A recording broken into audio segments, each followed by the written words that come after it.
It's North Central time, and royalty when it comes to the Wycheproof-Narraport Footy Club is Ricky Allen. G'day, Ricky. How you going? Yeah, going well, Wayne. Another good drop of rain. It was pretty general, 10 mil around this part of the state, mate. So again, everyone's smiling. It's happy. Happy times, which is great.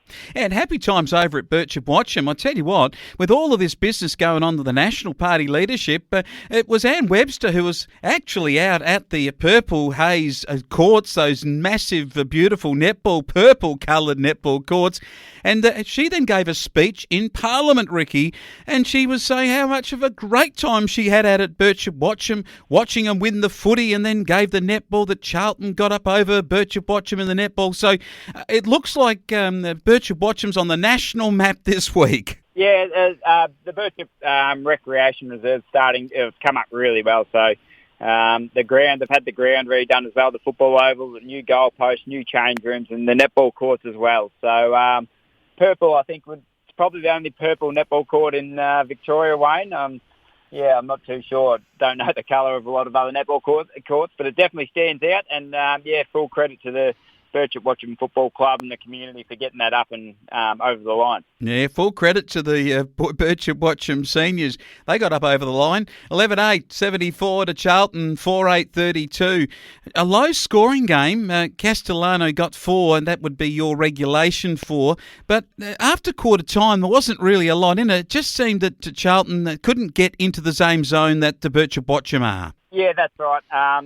Charlton's done really well there. So best on ground was Tim Hill at centre-half back and Juddy and Luke Mulquinny for Charlton. Wycheproof, the regular names, Hinkley, Hogan, Gordon, I reckon we read them out pretty constantly. But well done to Charlton. It's just with Charlton, they need another couple of scoring options when going forward to be a real threat to those top sides, Wayne. Yeah, I tell you what, Wycheproof's side this week too, it looks an absolute cracker, and it is one that we'll get to in a moment. Hinkley, back at centre-half back, he is becoming the Rock of Gibraltar in that part of the field, and really is good to see his form through this season. Having a look at other matches in senior football, and it was Donald 9-14-68 to St Arnaud 3-9-27.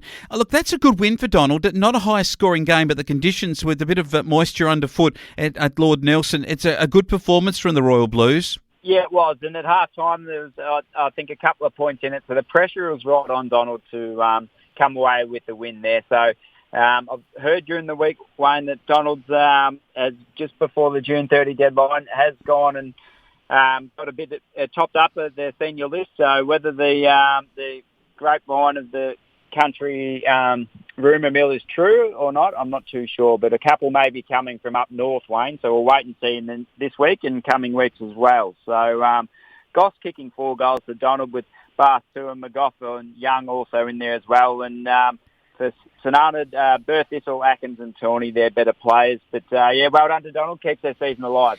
Certainly alive, and it was a pretty good performance for Wedderburn over Boort. Maybe danger times for the Magpies. Wedderburn 13-21-99 to Boort 5-6-36. Just from that result, Ricky, you sort of get a clear indication. Wedderburn, I don't reckon are quite in the league of Wycheproof or Sea Lake, but they are probably the best of everybody else. Yeah, that's right. I think they're sitting second on the ladder, Wayne, by a game, I think, in front of Wycheproof. So Wycheproof's got to catch them, and we've lost 2 games, so it's getting harder to catch them. Wycheproof will have to beat Sea Lake this weekend and then beat Wedderburn, and Wedderburn obviously lose the 2 games. So it's for that second spot, that second chance. Yeah, so whether they're best of the lot, but at this stage they're sitting second and second comfortably. So, Luke Holt and Joe Lockhart and Rosengren, 2 younger players that have come through the juniors and Rosengren out of Golden Square. So really driving the midfield there for the Wedderburn Redbacks.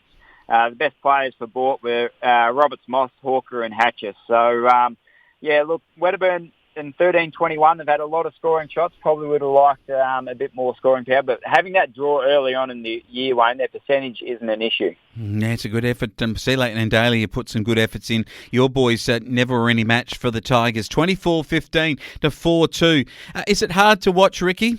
Footy's hard to watch, whether you're winning and losing at the moment for myself. But especially when the team is struggling. If you can have a good 120-point loss, Wayne, this was it. So they, you couldn't question their endeavour. So if you go back 4 weeks ago when they played Birchip, their endeavour had been questioned, not only by myself, but probably by the players themselves as well. So the endeavour was there from the start, and it sort of just seemed to be the last 10 minutes or 5 minutes of the quarter, Sea Lake, their fitness ran over the top, and that midfield depth of Delmenico, Donnan, Brasser, Simpson, these guys, they just bat really deep through the midfield, Wayne, and when they're not in the midfield, they're resting forward and kicking goals. They're a very sharp outfit. They spread really well from the stoppage, so once the ball got out, they were too fleet-footed for the Demons. So in terms of the endeavour from Wycheproof-Narraport, though, the first 15 minutes of every quarter they could match it. It's that last 10 minutes of every quarter, Sea Lake team kicked 4 or 5 goals, and that adds up to about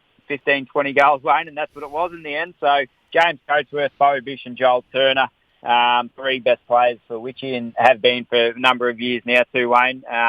Better players to Sea Lake, Kane Donnan, Brasser, who's back from Ultima, and Simpson. So while Sea Lake won by 120 points, I reckon they would have known they'd played a game of footy the next day, and probably a couple of their players said to me after the game there was a good lead-up coming into such an important game this weekend. All right, this weekend, the important game you're talking about is Birchip-Watcham. They arrive with a really good outfit to take on Sea Lake Nandaly up at the Sea Lake Community Centre. It's a big park up there, but Birchip-Watcham, they'll be away from the purple park that they've had such celebration on last weekend. They're going to take it right up to Sea Lake Nandaly. I'm just really intrigued to see how close they're going to be. Yeah, that's right. I think everyone around the league will have the phones out or be getting score updates. I couldn't have been more impressed with either club we've played in the last 2 weeks. But probably the fact that Sea Lake were able to win by the same or similar amount to what Birchip beat us by, and I just know the effort that we put in to keep up with Sea Lake, if you can say that's keeping up with them. As I spoke about just before, couldn't have been more impressed. They would be training it this way. As soon as they have won the stoppage, their transition from any part of the ground to getting the ball up forward to they've got obviously Billy McGuinness, but Mertz as well is now another option for them this year as well. And they're getting the ball down, and they've got those forward mids who push up.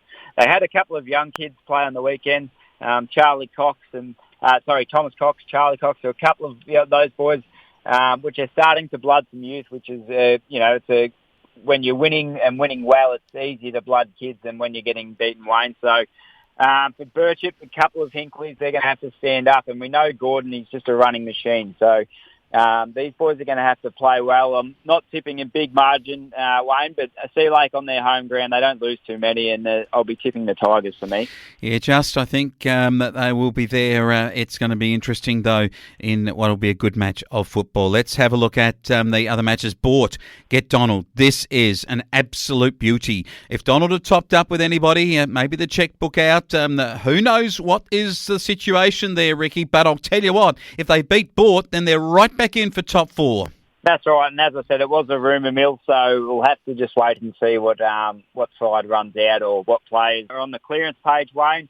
As you said, this is, if either side's looking to have finals aspirations, it's a must-win game. You could probably write off the losing side, I would have thought, for 2021. Just with losing those 2 games, there's only going to be 6 left after this. So, huge game, and I'm expecting a kick in it either way, Wayne. I just think with the experience of Young, Goss, Vendetti, these guys for Donald, I'm going to be tipping Donald. Beckham up forward's due to kick a bag, so I'll pencil him and Shamo in for 5 between them. So, yeah, Lee Burke. We haven't spoken about Lee a lot on this show, Wayne. So, similar age to myself, played a lot of footy for Vic Country over the years. He's been down Sunbury and Bendigo Football League as well. He's back at Donald this year, so he'll be settling in at centre-half back. He's had a bit of hamstring trouble early, but just for having an old, experienced head who's played a lot of, higher standard footy, it really helps a good, young running side like Donald. I'll tell you what, they've got their eye on 4th place, both Bort and Donald, but Charlton are in there, and they get Wedderburn, so they've got to come up with something this week, the Navy Blues. They have, Wayne, and Charlton seem to be getting better each week in terms of whether they're winning games at 50-50 or keeping the goal difference to 6-7 goals against Birchip, which is a really good effort. Their issue is scoring goals. Reece Thompson, we know, has gone forward a bit this year. Joe McGrath's at full forward, but when you've only got sort of one to kick to, Wayne, it's pretty easy to read from the opposition. So I'm sure Wedderburn will have that figured out in terms of where their scoring options are, but they do need someone else to bob up and, kick a bag to help them get over the line. So a couple of options, whether they change it up a little bit, throw Tim Hill forward or something like that. I'm not too sure what Charlton's coming up with, but against Wedderburn, they'll have to kick a score because Wedderburn's an attacking side. They're getting a lot of shots on goal. It's just their inaccuracy at the moment, which I'm sure that they'll straighten up, that's costing them games. So I'm going to go Wedderburn in the Woosang Cup. They played in twice a year, so I'll be tipping Wedderburn, Wayne. Not by a big margin, but under 10 points, I would have thought. Yeah, going that way also. Now, here's a big opportunity for your blokes. You haven't had too many opportunities to sing the song, except when you beat Charlton in the first round. Sonata Day, your opposing side, at home at Wycheproof. Can the faithful sing the song?